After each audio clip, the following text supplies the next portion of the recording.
Lesson 7, the agricultural revolution again. So I'm going to go over this fairly quickly since you should have already technically had this, but here we go. So going into what causes changes to happen. So causes and effects, if you will, is going to be the centerpiece as always. So just think about what were the effects of this agricultural revolution. And we're going to be looking at all the revolutions for the summative. So be thinking about this as we go. Was this really as revolutionary as what we talk about? So here's where we got to remember back. Once upon a time, mankind were nomads, meaning they moved around all the time. They followed animals because they hunted for their meat, if you will. We also gathered different plants to eat as well. So hunters and gatherers, how we got our food. So they moved around dependent on the environment. As soon as the weather started getting kind of crappy and the animals moved, they moved. So this is going to bring in a new way of life. You're going to notice that once people find out that plants kind of come back in the same spot, and when kind of left alone, they're going to reproduce on their own. And this is going to be called agriculture. So the agricultural revolution, or the Neolithic era, if you will, is going to now start cranking up. And it's going to be right around the year 12,000 BCE, 15,000 BCE, somewhere in that range. And you're going to basically discover down the course of world history, which we've already seen, different crops are going to be better in different environments. So I have two examples here. In the Americas, North and South America, you're going to notice that corn is going to really thrive because we have the weather for it. And then Asia is going to be rice because it needs a lot of rain. And then along the equator, it happens to rain quite a bit. But you cannot grow rice in the Americas because we just don't get enough.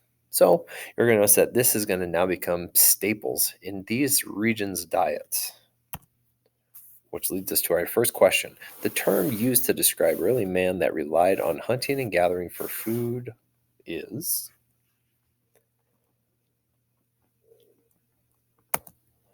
So going into the different type of revolutions, and you've talked about pretty much all of these except for the Scottish Revolution, which I'll talk about here in a little bit. But the Neolithic Revolution, this is what we're talking about, the 12,000 BCE, if you will. The Arab Agricultural Revolution is actually dealing with plant regeneration, if you will, talking about the root systems. And that's kind of they were the first to figure that out, the Muslim faith, if you will. Then when you get into the British agricultural revolution, we just talked about that in the Industrial Revolution, talking about using machinery to now do the work of people and animals. The Scottish Revolution, this is where they start planting things in rows to increase the efficiency. And we're currently living in the middle of the Green Revolution. The use of pesticides, herbicides to keep bugs off of plants, to have more food grow, if you will, basically making more, if you will. And this is kind of an ethical thing. Again, do we really want to play God with all this stuff? But if it wasn't for the Green Revolution, there'd be billions of people in Africa that would go hungry. Just saying. So when you go into the different breakthroughs, again, things we've talked about, we figured out that different animals produce more meat, milk, whichever, which is going to lead them into selective breeding. So they're going to pin them up like you would see in this picture, let nature take its course and produce an offspring. Then all the while, they're learning to depend on human beings to get fed, be taken care of, and at the same time, the human beings are now going dependent on what they're able to produce, the milk, the meats in some cases, the hides in some cases. So you're going to notice that animals that are going to be really dependent for the United States, or no, sorry, humans are going to be the ones that produce milks and leathers and fertilizers in some cases. So more than just one function is kind of the big idea here. So if you look at sheep's, goats, and then pigs are another big one, and cows are obviously the biggest ones. It's not a coincidence that these are the ones that are going to start increasing in population during this time. So, true or false, domesticating animals provided more than just food to early man.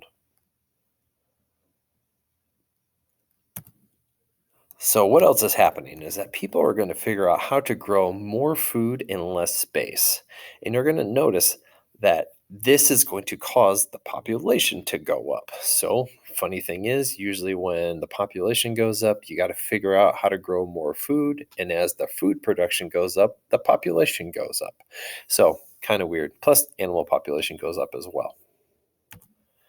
And you're going to notice which crops are going to stick around the longest. Kind of the same idea with the animals, but it's going to be plants that produce seeds. And they find that the ones that are producing the best seeds are going to be replanted year after year after year. And they're going to keep some of those seeds behind to ensure that they have a crop for the following or the next year, if you will. So, ones you can see across the board here: wheat, barley, corn.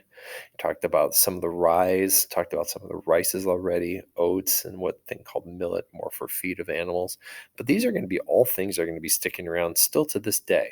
And side note, Iowa, one of the largest producers in the world of corn, and all this other stuff was used for alcohol, which we talked about in World War One, where when people were going without alcohol or prohibition, if you will, meaning don't use these crops, and we can send it to the soldiers over there in Europe for food. So, true or false, early man did not want to grow seed producing plants to prevent overgrowth.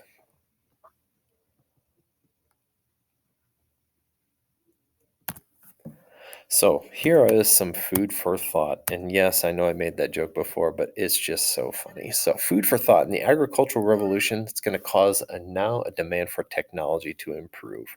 So, things we've already talked about. Now that we're farming, we need tools for farming. So, you can see the plow is going to be a big thing. So, because of the the agricultural revolution, there's going to be a greater demand on the population. More people are going to come around. And with that, different types of governments are going to pop up. Different laws are going to start popping up. And animals are going to start popping up. So, because of the agricultural revolution, people are now going to settle in one spot. People don't have to move around and follow those animals anymore for food. Now you can just put a seed in the ground, hopefully hope for the best, and then eventually you'll have enough food to eat for a while. And this is going to be the start of different towns and villages, which then eventually grow into countries. So, because of the agricultural revolution, deforestation is going to be a thing. You're going to notice that people are going to be cutting down trees and altering the earth in order to meet the demand for food, which, good or bad thing, you're a judge.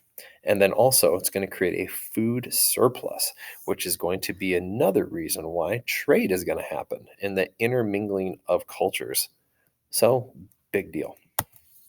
So, stop and think: the term that's used to describe early man that relied on hunting and gathering. I just realized I repeated this question. So, this one's on me. My bad.